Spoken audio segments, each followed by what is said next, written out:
Today I'm in Stratford upon Avon testing the XF 18 1-20, which is shooting this intro fairly dodgy situation. I know, but we've finally got some clear skies, although the sun is quite high at the moment, making this a bit awkward. Anyway, I'm shooting with the X-H2S today. I'll also be testing the lens on the higher resolution XH2.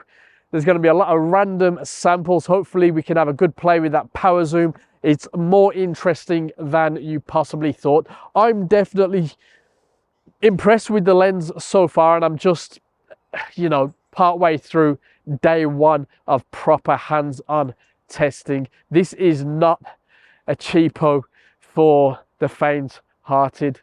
I mean, you've got your 16-80 f4 as a travel. This one's aimed at video more than anything, but it doesn't have stabilization. Anyway, we're getting ahead of ourselves. We'll get into all that in a little bit. Let's see how it tracks me. But that's also more down to the camera itself. Anyway, a lot of waffle. Once I get this day over, we're going to have a little look at it up close in the studio. Then I'll get all the random samples on the go. Bit of my waffle. Then it will be over to you in the comments below. You know the format, so let's crack on. Interesting. So it's quite light, 460 grams, dust and weather resistant, all internal zoom. The rings work nicely. The lens doesn't rotate when you focus, which is very handy for filter users. You're going to need, by the way, 72mm filters for this. So yeah, be prepared. We've got a focal length equivalent in full frame terms of 27 to 183 mil, so that's quite some range. Angle of view 76.5 degrees to 13.5 degrees. Closest focus distancing of 60 centimeters, 7 diaphragm blades, 15 elements in 12 groups. Now you'll note there's no aperturing, there's no OIS. The aperture does run f4 to f22, and that's constant f4, of course. Now, what is extra special about this is here, this zoom focus control ring situation here, and this little zoom lever here. That is very interesting and a first for Fujifilm, I believe.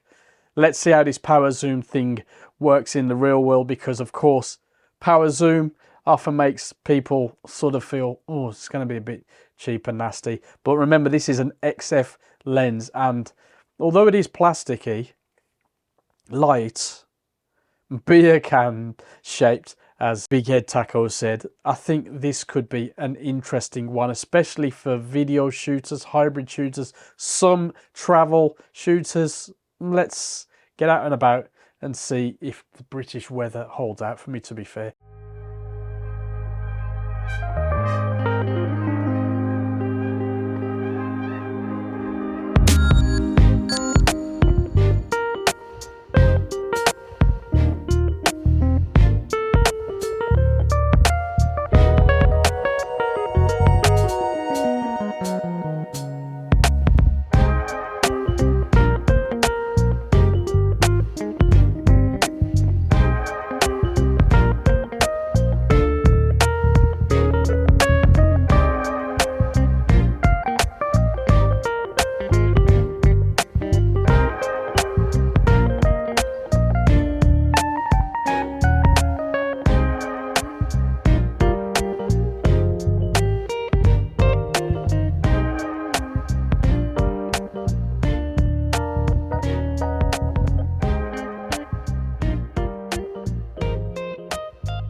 Over time, I've decided the power zoom is not as fun as I thought when I first picked up this lens.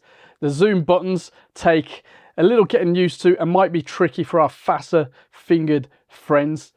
The main issue that I have is you don't seem to get a clean transition when it comes to exposure and focusing as you go through the range. So what could be a, let's be honest, very cool tool for getting zoom shots really could do with a little tweak to iron out the exposure stepping issues.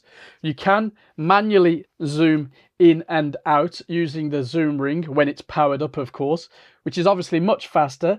And there's the option to use the ring nearest the mount as either a zoom ring or a focus ring.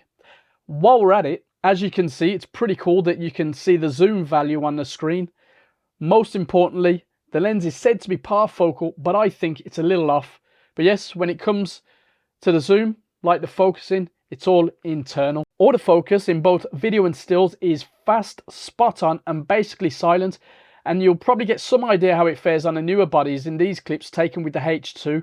The lens is at its best with the S, but hey, this is more than good enough.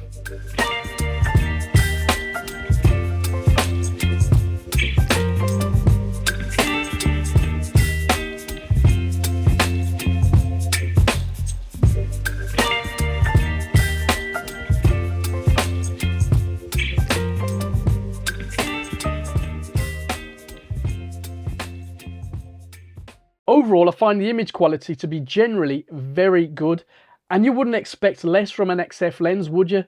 I used it on the H2 and the H2S, and it performed really well with both sensors. Sharpness is very good wide open in the center, but as you get to the telly and the edges wide open are not quite as good. In the real world, I didn't really experience any issues with that, but that might be important to you. F5.6 seems to be the sweet spot throughout the range for sharpness across the frame. Color rendering is pretty much what we expect here. Excellent, as are details in contrasty areas.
What little chromatic aberration there is around the middle of the range at f4, and it's easily corrected.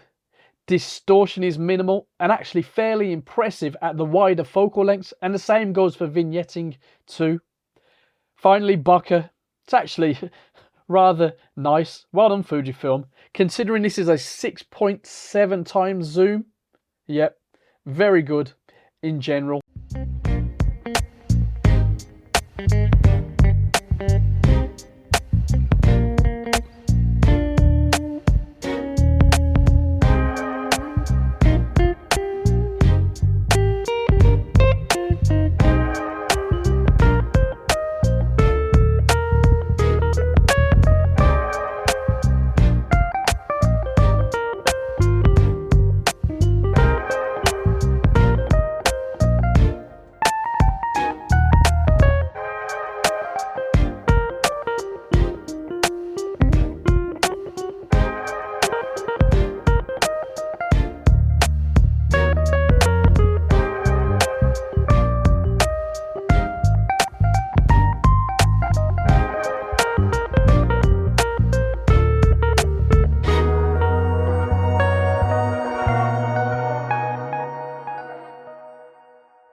Is it worth it? Well, I'm not sure it's playing well with the IBIS of the H2 and the H2S. It didn't feel particularly solid in handheld use when it comes to stabilization, and that's a bit disappointing for a hybrid lens or one really aimed for video shooting. There's a lot of potential with this lens, and I wonder how much could be improved via firmware. At the time of recording, this is $899, and on paper that's a quality purchase, but after some use and abuse, I feel just a little bit let down. The IQ is generally very good. The build and handling spot on. The focal range superb. And it's a pretty light package in fairness. And even that power zoom could become extra handy if Fujifilm can just tweak the exposure stepping, which has been a problem for a while in all fairness. So yeah, it's an almost win. But what about you? How have you gotten on with this lens? Let us know in the comments.